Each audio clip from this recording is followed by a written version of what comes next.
guys, welcome back to my kitchen. Today I am canning apples, and the neat thing about this is the apples were free, just had to pick them from the local fairgrounds. So really, what does this cost me but some sugar and some lemon juice and some time? If you're thinking about learning to can, water bath canning is the easiest place to start, and this recipe is super easy. So let's get started, shall we? The first thing you want to do is fill your water bath canner. I'm doing pints today, so I've gone just a little over half. When you put your jars in there, it's going to fill up more. So I have a pan right here which you can't see. It does have my lids warming up. And this pan right here is going to be for our simple syrup that we're going to make to cover our apples. You want to get these two things started first. And as you can see, I've done that. What I have here is 5 1/4 cups of water, and I know you can't see it, but I will bring you over here in a moment. Then I have 2 1/4 cup of sugar and some cinnamon sticks. So let's get started on this simple syrup. This is a medium simple syrup. The recipe is in the Ball Canning book. If you're new to canning, I really suggest following the Ball, an actual recipe book until you kind of get your feet wet, if you will. I am going to just stir this up and bring this to a boil till our sugar dissolves. And then I'll wind up putting it down on low and get started on my apples.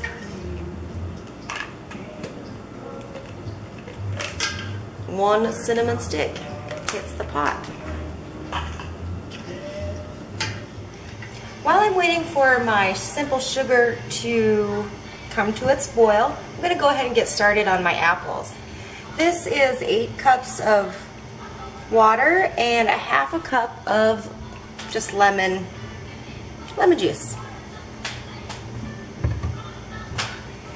I have this handy dandy apple corer here, and it just makes life quite easy.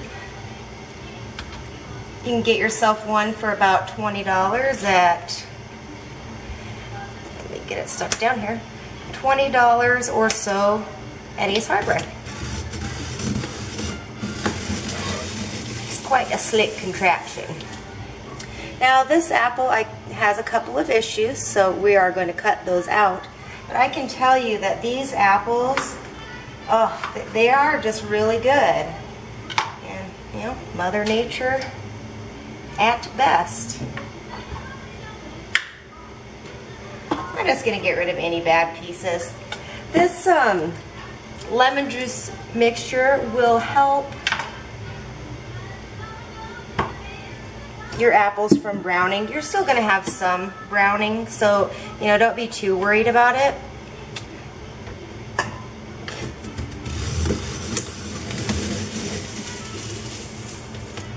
There we go. Isn't that just slick? Make a little slice. As this gets fuller, you'll want to be mixing it, stirring as you go. So I'm going to keep doing this and keep watching my syrup.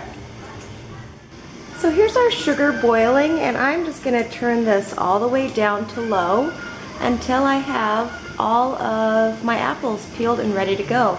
I'm wanting to do around 4 or 5 pounds. I have exactly 7 pints to fill, so I'm hoping that should be the perfect amount. Once I get the rest of my apples peeled, I'll bring you right back. I have just finished peeling the apples, and you can kind of see that there is some discoloration. Even though I do have them in the lemon juice, it happens and it's okay. I'm going to drain this off and I'm going to weigh them because I'm going to see how good my eyeball is.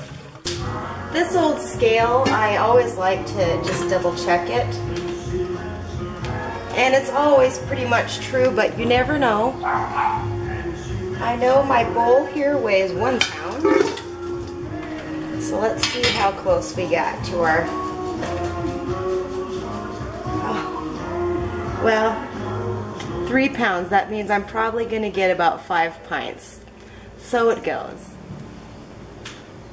Okay, I'm going to add my apples to my simple syrup mixture here, and I'm going to bring this up to a boil. When it reaches the boil, I'll go for about 5 minutes. No, I can only see your feet, sorry.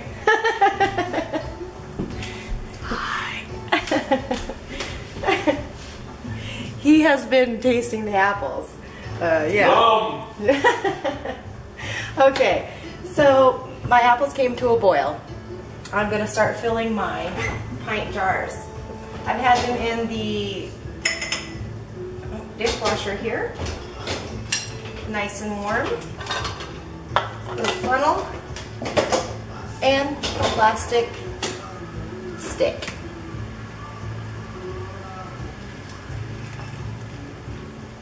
So I'm just going to start, and I know this is probably hard to see, we'll see here.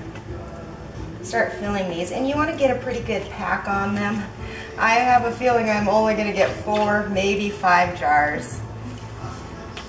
I always think I have more than I do.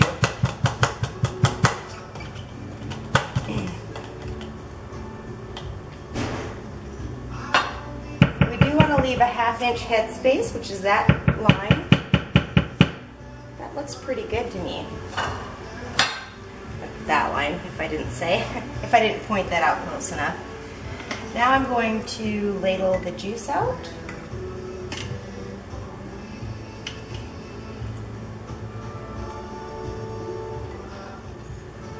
Take my knife here. I don't know what I want to call this. The rubber thing. And get any air bubbles out. And probably once you get the air bubbles out, you're going to be able to add some more juice. That's smoking hot. Yeah, I think I'm pretty good for that jar. I've had my lids, ooh, let me get something. These lids have been on the stove in a warm saucepan. Put those on there. And then your rims, what are these called? Bands? They go on finger tight. And then I'm going to set this in my canner rack. So once I fill all of them, I'll bring you back to that point. Okay, I seem to be the 5-pint wonder today because that's how many I got in my first batch. I'm going to drop these in the water, and it's a 30-minute boiling process for my altitude. Oh, and we lost one. Alright, you little buggers, there you go. We're gonna, once this comes to a rolling boil, it'll be 30-minute processing time. I know I just said that. I'm gonna put the lid on. And I do have a flat top stove, which can be a little bit persnickety, but I've found as long as I don't change the temperature a whole lot, and if I start this early enough, it will do just fine. It's starting to boil already. So, yeah, I guess I'll probably just snap a picture for the end product. And if you're interested in seeing other things I've been up to this summer, check out my Facebook page. I'll also post some pictures of that to follow. All right, thanks for watching. Have a good one.